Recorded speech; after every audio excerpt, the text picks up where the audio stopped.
할렐루야. 오늘도 이 주일 아침에 하나님께서 울어도 치우치지 않는 이라는 사무엘상 6장 10절에서 18절까지의 말씀을 통해서 우리에게 큰 은혜를 부어주실 것이라 믿습니다. 지난주에 블레셋 방백들은 그 점술가들과 또 제사장들을 통해서 그냥 여호와의 궤를 돌려보내면 안 된다고 했습니다. 그래서 금 독종 5개와 금쥐 형상 5개를 수레에 실어서 함께 여호와의 궤를 보내야 된다고 했습니다. 그러면서 애굽에서 있었던 일들을 기억하며 그렇게 선포했지만 실상 그들의 마음에는 일종의 시험과 같은, 왜냐하면 그들이 여호와의 궤를 돌려보낼 때 전나는 암소 둘을 그들에게 수레를 메고 베세메스까지는 제가 에그론이라는 지금 있는 그 여호와의 궤가 있는 곳이 에그론이고, 그 에그론에서 베세메스까지는 10마일 정도, 16km 정도 떨어진 그 거리를, 그것도 전나는 암소 둘이 그 수레를 싣고 거기까지 자로나 우로나 치우치지 않고 직진으로 가면 우리에게 내린 재앙이 여호와로부터 온 재앙이라고 우리가 알게 될 거라고 말했습니다. 사실은 젖나는 소, 막 송아지를 낳은 젖나는 소는 막 젖을 먹이고 있는 그 송아지를 두고 10마일 되는 그 베세메스까지 자로나 우로나 치우치지 않고 간다는 것은 거의 불가능합니다. 그런 불가능한 일을 젖나는 소 베세메스로 가는 그 소에게 메었고, 그것을 통해서 만약에라도 하나의 보험처럼 만약에라도 직진해서 가더라도 우리는 그 여호와의 신을 위해서 금 독종 5과 금쥐 형상, 금을 이미 드렸기 때문에 일종의 우리가 그런 것을 드린 것 때문에 우리의 이제 재앙이 또 없어졌다고 말할 수도 있는 일종의 그런 것 같은 믿음을, 진정한 믿음의 고백이 아닌 믿음의 시험을 통해서 그냥 그렇게 했던 것입니다. 오늘 본문을 통해서 우리가 알 수 있는 사실이 있습니다. 그것은 무엇이냐면 이 전나는 암소 둘이 자로나 우로나 치우치지 않고 베세메스까지 10마일을 묵묵히 갔다는 것입니다. 그런데 오늘 본문 말씀에서 이 전나는 암소들이 그 베세메스로 가는 길을 어떻게 갔는지를 보여주는 것이 있는데, 바로 그것이 무엇이냐면 12절 말씀입니다.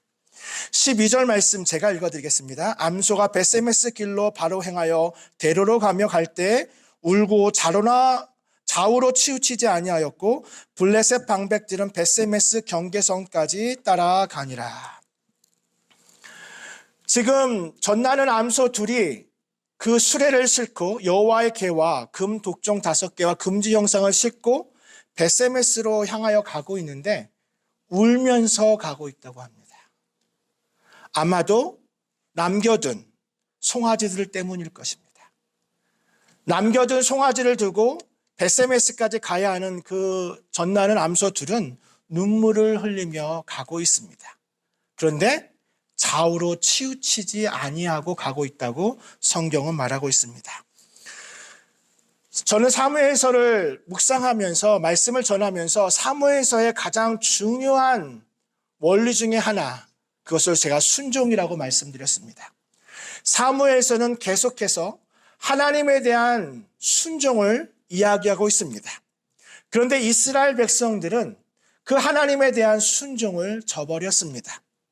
심지어는 엘리와 엘리의 2 아들, 당시에 사사라고 말할 수 있었고 제사장이라고 말할 수 있는 엘리와 2 아들들도 여호와의 제사를 멸시하고 순종하지 아니하였고, 이스라엘 백성들은 그냥 여호와의 궤만 가져오면, 원래 여호와의 궤를 가져올 때는 레위인이 옮겨야 했고 그 레위인이 옮겨야 하는 것과 모든 절차들을 다 무시한 채 그냥 전쟁에서 여호와의 궤만 가져오면 승리할 거라는 잘못된 확신을 통해서 여호와의 궤를 빼앗기는 이런 암담하고 암울한 현실 속에 지금 그 하나님의 명령에 순종하는 것은 바로 전나는 암소 둘이었습니다.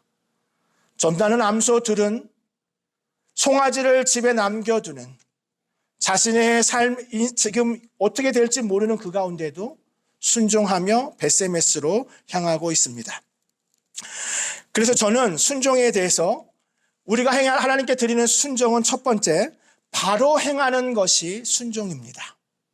여기서 바로 행한다는 것은 즉각적으로, 즉시 행한다기보다는 똑바로 행한다는 것을 의미합니다.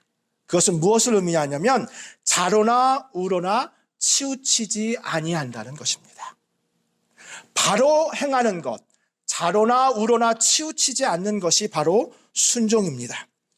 특별히 자로나 우로나 치우치지 않는다는 말은 신명기 문헌에서, 특별히 여호수아나 여러 문헌에서 많이 나오는데, 신명기 5장 32절에도 그런즉 너희 하나님 여호와께서 너희에게 명하신 대로 너희는 삼가 행하여 자로나 우로나 치우치지 말고, 신명기에도 자로나 우로나 치우치지 말고 하나님께서 명령하신 것을 행하라고 말씀하셨고, 또 여호수아에도 보면 오직 강하고 극히 담대하여 나의 종 모세가 내게 명령한 그 율법을 다 지켜 행하고 우로나 자로나 치우치지 말라, 그리하면 어디로 가든지 형통하리니. 하나님께서 여호수아에게 여호수아 1장 7절을 통해서 자로나 우로나 치우치지 않고 하나님의 말씀을 행하라고, 순종하라고 말씀하셨습니다. 그런데 그 하나님께서 명령하신 순종을 지금 누가 하고 있습니까? 소들이 하고 있습니다. 하나님의 형상을 지음받은 인간이 하나님의 말씀에 들은, 그 하나님의 말씀을 들은 이스라엘 백성들이 순종하는 것이 아니라 바로 젖나는 소 둘이 지금 하나님의 말씀에 순종하여 그 벳세메스로 향하고 가고 있다는 겁니다. 우리는 하나님 앞에 순종할 때 바로 행하는 순종을 하지 못할 때가 많습니다. 늘 자로나 우로나 돌아보면서 여기도 쳐다보고 저기도 쳐다보고, 이스라엘 백성들이 보여줬던 모습들이 바로 그겁니다. 벳세메스로 향하는 첫 소들은 하나님께서 그들을 향해서 어디까지 가야 하고 또 어떻게 가야 하고 10마일을 걸어야 한다는, 10마일까지 가야 된다는 것들을 듣지도 못했지만 그냥 순종하며 갔습니다. 여러분, 10마일은 사람의 걸음으로도 굉장히 먼 거리입니다. 여러분 10마일 정도 걸어보셨나요?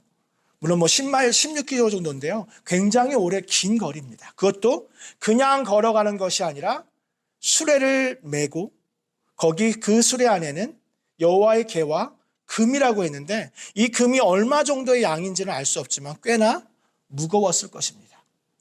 꽤나 무거운, 그리고 그 수레를 메고, 그리고 울 수밖에 없는 그런 상황 가운데에도 벳세메스로 가는 소들은 끝까지 계속 그 길을 걸어가고 있다는 것입니다. 여성분들이 싫어하는 얘기가 하나 있어요. 군대 이야기죠. 군대 이야기를 한국에서는 좀 싫어한다고 합니다. 남성들이 군대를 가는데. 근데 또 하나 이야기한 게 뭐냐면 축구 이야기를 싫어해요.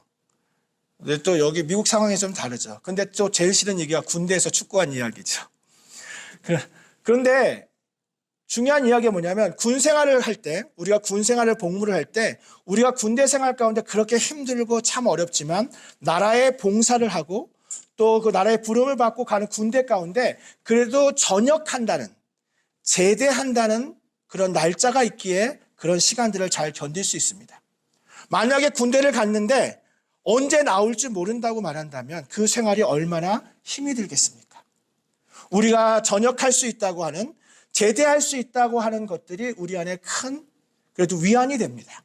그런데 지금 벳세메스 가는 소는 결론을 이야기하지 않았습니다. 나중에 결론이 나오지만 벳세메스 가는 소는 그 길을 다 걸은 후에 번제물로 바치게 됩니다.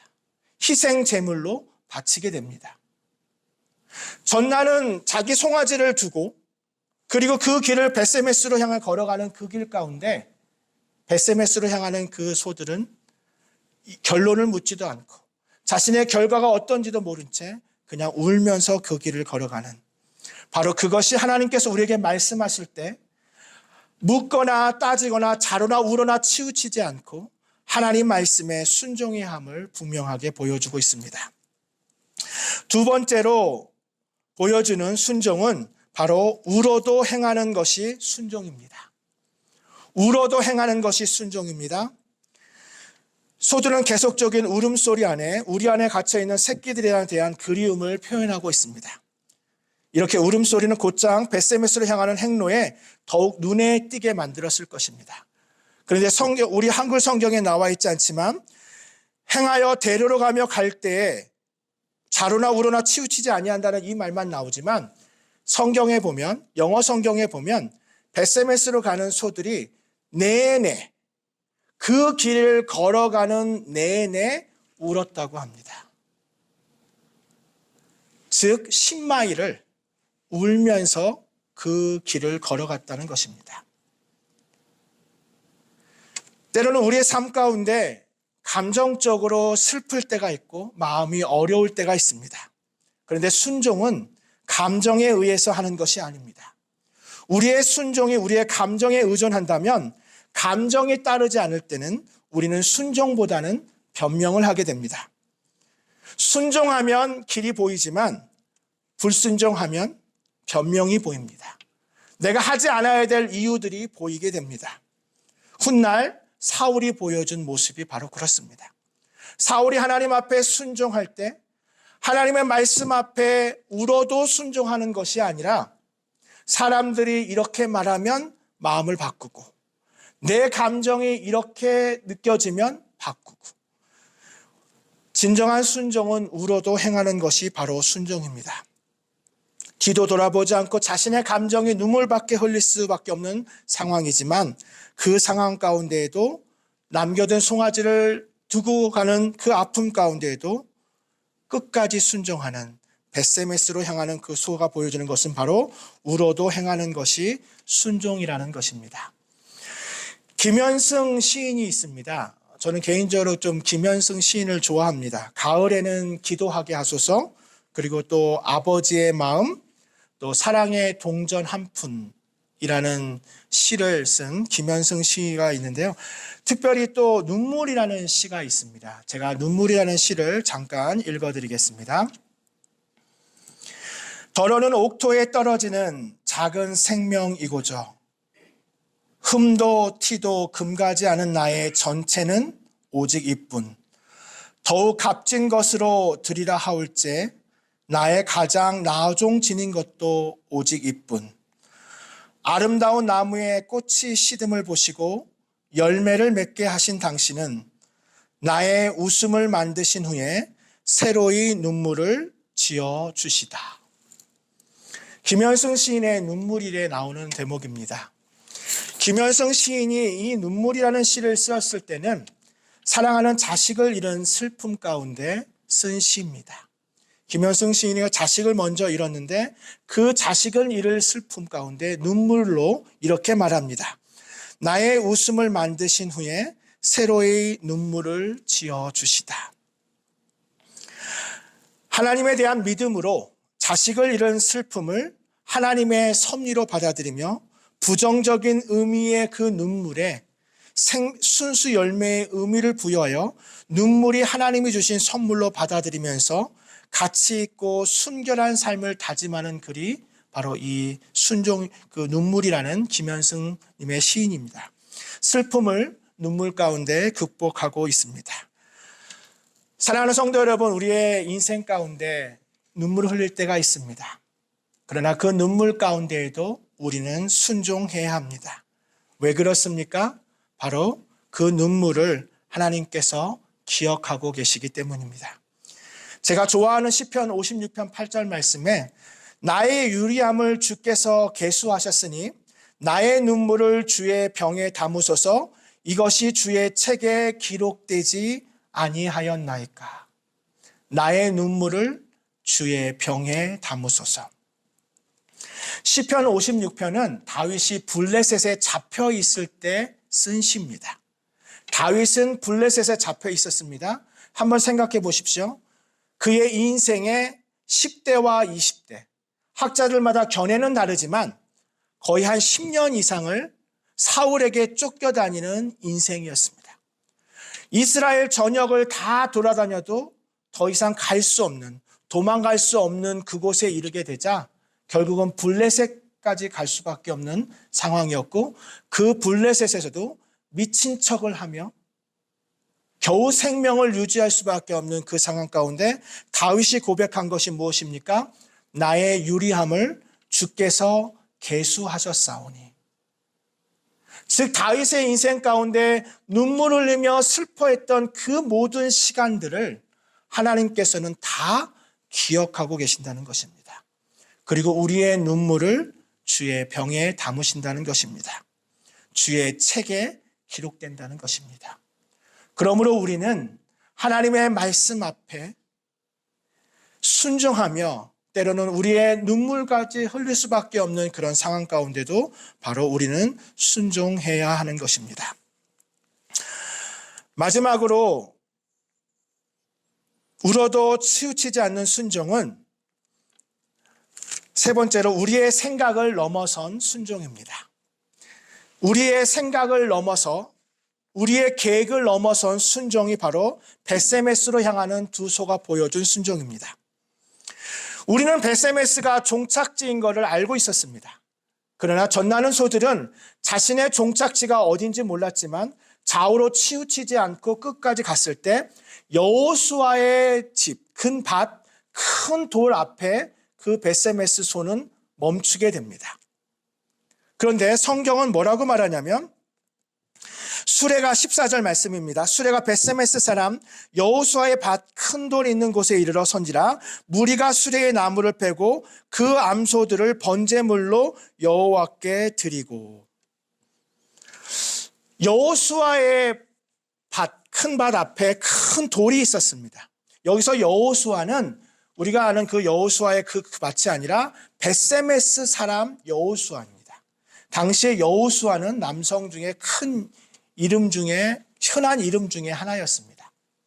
그런데 그 이름 중 가운데 왜 하필 전나는 소들이 거기서 그 큰 돌 앞에서, 그것도 벳세메스라고 하는 지역을 그 소들은 알 수 없었을 것입니다. 그런데 그 전나는 소들이 그 벳세메스 앞에 멈춰서 그 큰 돌 앞에 멈춰섰던 이유가 있는데 그것은 바로 무엇이냐면 바로 그곳이 벳세메스가 바로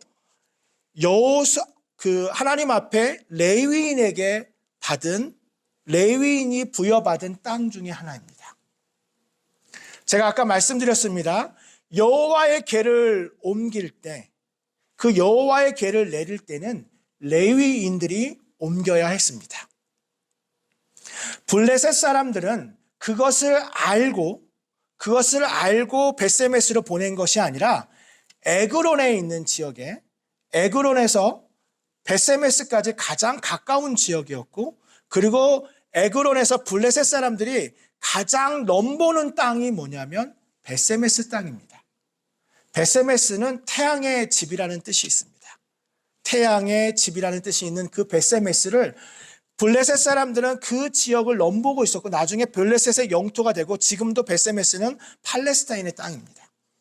그런데 하나님께서 그 전나는 소를 그 벳세메스까지 가게 했던 이유는 뭐냐면 그 지역이 바로 그 당시에 레위인이 부여받은 땅이라는 것입니다. 레위인이 그 땅을 부여받았고 레위인이 그곳에 있었기 때문에 벳세메스로 도착한 소들이 그 여호와의 궤를 내리는 일을 할 수 있었던 것은 레위인이 할 수 있었던 것입니다. 하나님의 놀라운 섭리를 알 수 있습니다. 하나님께서 모든 것을 계획하시고 하나님의 방법대로 행하시는 것들을 보게 됩니다. 여러분 정말 놀랍지 않습니까? 하나님께서 그 전나는 소들을 통해서 하나님의 역사, 하나님의 방법을 움직이고 있다는 것입니다. 우리가 하나님 앞에 진정으로 순종할 때 우리의 생각과 방법을 넘어서 하나님의 방법과 하나님의 계획대로 하나님께서는 하나님의 역사를 반드시 이어가실 것입니다. 할렐루야. 이 엄청난 이야기를 통해, 이 엄청난 순종을 통해 우리가 깨닫는 것이 있다면 하나님께서는 이 이야기를 통해서 이스라엘 백성들이 하나님 아버지의 마음을 좀 알기를 원하셨습니다. 제가 이 말씀을 준비하면서 아내랑 이야기를 하는데 아내가 갑자기 이런 이야기를 하는 거예요. 소가 너무 불쌍하다고. 그 젖나는 소들이 너무너무 불쌍하다고. 사실 그렇습니다. 어린 송아지를 두고 그 어린 송아지들을 두고 벳세메스까지 향하는 그 길을 걸어가는 젖나는 소 둘을 보면 마음이 너무 아픕니다. 그런데 우리는 거기서 멈춰서는 안 됩니다. 하나님께서 보여주신 것이 무엇입니까? 바로 하나님 아버지의 마음입니다. 독생자를 아낌없이 이 땅에 보내셨고 예수님께서는 우리의 죄 때문에 십자가에서 처절하게 고통받으셨습니다. 예수님께서 보여주신 것이 바로 무엇입니까? 끝까지 순종하는 것이었습니다. 십자가가 보여주는 것이 무엇입니까? 끝까지 순종하는 것입니다. 끝까지 순종해야 될 이 벳세메스 소를 통하여 하나님께서 보여주신 이스라엘 백성들의 이 마음을 이스라엘 백성들이 깨달았으면 얼마나 좋을까요? 그런데 이스라엘 백성들은 깨닫지 못합니다. 벳세메스로 도착한 이 여호와의 언약궤가 도착하고 그곳에서 이미 준비되어 있던 큰 돌. 여러분 돌 하면 뭐가 떠오르시죠? 에벤에셀. 에벤에셀의 뜻이 뭐죠? 도움의 돌. 여기서의 큰 돌이라고 하는 것은 에벤 까돌입니다. 까돌이라고 하는 히브리어는 크다라는 뜻이 있습니다. 하나님께서 이미 그 희생제사 여호와의 번제를 위해서 큰 돌을 준비하셨고 이미 그 큰 돌 가운데 하나님 앞에 드릴 희생 번제를 드림을 통해서 하나님께서 이스라엘 백성들에게 순종해야 될 끝까지 순종하는 모습을 보여줬던 이 역사적인 순간에 우리가 다음 주에 보겠지만 이스라엘 백성들은 끝까지 순종하지 않습니다. 벳세메스로 도착한 여호와의 궤는 벳세메스에 계속 있을 수가 없었습니다. 다음 주에 또 이야기를 하는 것이 제 마음속에 좀 마음이 아파요. 이제 하나님의 여호와의 궤가 기적적인 방법으로 이스라엘에 도착했어요. 이스라엘 백성들이 행한 것이 아니라 하나님의 방법대로 하나님께서 젖나는 소 둘을 통해서 그렇게 역사적으로 하나님께서 이끄셨는데 그 역사적인 순간에 이스라엘 백성들이 하나님 앞에 희생 번제를 드리는 그 순간에 뭘 했냐면 그 안에 있는 것이 궁금한 거예요. 여호와의 궤 안에 있는 것이 궁금한 거예요. 그래서 아까 말씀드린 대로 레위인이 내려야 되고 레위인이 만져야 되는 그 여호와의 궤를 그들이 몰래 가서 여호와의 궤를 들춰봅니다. 아론의 지팡이 민수기 17장에 보면 아론의 쌍난 지팡이 이야기가 나오는데 이스라엘 12지파들이 하나님 말씀을 너무 순종하지 않아요. 하나님 말씀에 불순종해요. 그리고 모세와 아론에게 반역합니다. 그러니까 어떻게 하지? 하나님께서 너희가 각 지파대로 지팡이를 가져와봐. 그리고 그 지팡이는 썩은 지팡이입니다. 썩은 지팡이를 가져옵니다. 그런데 그 지팡이에서 아론의 지팡이에만 뭐가 나죠? 싹이 나요. 다른 지팡이들은 다 썩어서 나지 않는데 아론의 지팡이에만 싹이 납니다. 그 아론의 싹난 지팡이가 지금 어디 들어가 있죠? 그 여호와의 궤에 들어가 있죠. 궁금한 거예요. 그래서 그 궤를 들여다본 일로 인해서 벳세메스 사람들 가운데 하나님의 재앙이 임하고 성경에 따라 조금 다르긴 하는데 5만 70명. 다음 주에 이제 5만에다 가로가 쳐져 있어요. 이게 학자들마다 아직도 합의가 되어 있지 않아요. 어떤 사본에는 70명이 그리고 어떤 사본에는 5만 70명이 그 여호와의 궤를 들여다본 걸로 그 벳세메스 사람들이 다 죽게 됩니다. 왜냐하면 여전히 끝까지 불순종하는 모습을 보여주는 거예요. 여호와의 궤를 만지도 안 되고 봐주도 안 되는 보아서는 안 되는데 그냥 신기한 거예요. 아, 그 안에 뭐가 들어있지?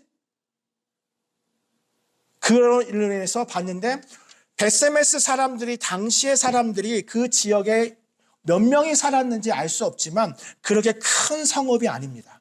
큰 도시가 아니에요. 그렇게 큰 도시가 아니기 때문에 5만 명이나 되는 인원이 죽을 수가 없기 때문에 70명이라고 생각하지만 대부분의 학자의 견해는 5만이라는 말이 그 앞에 숫자에 나와 있습니다. 여러분 뭘 느끼세요? 지금 전나는 소들은 자신의 송아지를 잃으면서까지 그 송아지가 어떻게 되는지 모르죠. 눈물을 흘리면서 자로나 우러나 치우치지 않고 벳세메스까지 도착해서 희생 제물이 되고 있는데 이스라엘 백성들은 그 여호와의 궤를 보니까 너무 신기해서 궁금하고 야, 저 안에 아론의 쌍난 지팡이가 있대. 여호와의 언약궤 안에 돌판이 있대. 야, 궁금하다. 한번 보자. 어차피 지금 아무도 없잖아. 그래서 그 여호와의 궤를 자기들로 마음대로 보는 그것이 벳세메스 사람들이 보여주는 모습입니다. 여러분 무엇을 느끼십니까? 전나는 소들은 바로 행하여 자로나 우러나 치우치지 않고 울어도 끝까지 그 길을 가고 생각과 방법을 넘어선 하나님의 방법에 온전히 순종하는 그 모습을 걸어갔음에도 불구하고 인간은 하나님이 가장 사랑하고 하나님이 가장 순종받기 원하시는 인간은 마지막까지 하나님 앞에 순종하지 못하고 끝까지 불순종하는 모습을 보여주는 것을 통해 우리는 다시 한번 오늘 우리에게 주신 하나님의 말씀을 깨닫고 하나님께서 우리에게 말씀하시면 끝까지 순종하는 자로나 우러나 치우치지 않고 바로 행하는 그런 우리의 삶이 되기를 바랍니다. 우리의 삶 가운데 때로는 눈물이 나며 힘든 상황 가운데 있으십니까?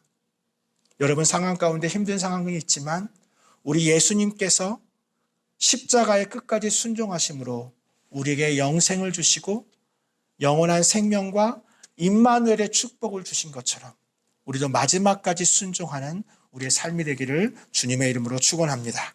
기도하겠습니다. 사랑과 은혜가 많으신 하나님, 오늘 벳세메스로 향하여 가는 전나는 소 둘을 보며 암소들이 울어도 자로나 우러나 치우치지 아니하고 바로 행하여 순종하여 끝까지 벳세메스로 가요. 하나님의 방법과 하나님의 뜻을 이루는 그 전나는 소를 보며 하나님 우리의 순종의 모습을 돌아보게 하여 주시니 감사합니다. 끝까지 순종하여 하나님을 기쁘시게 하는 삶을 살아가기 원합니다. 순간적으로 잠시 순종하는 것이 아니라 마지막까지 끝까지 순종하는 우리의 삶이 되게 하여 주시옵소서. 모든 영광 하나님께 올려드리며 우리 구주 예수님의 이름으로 기도합니다. 아멘.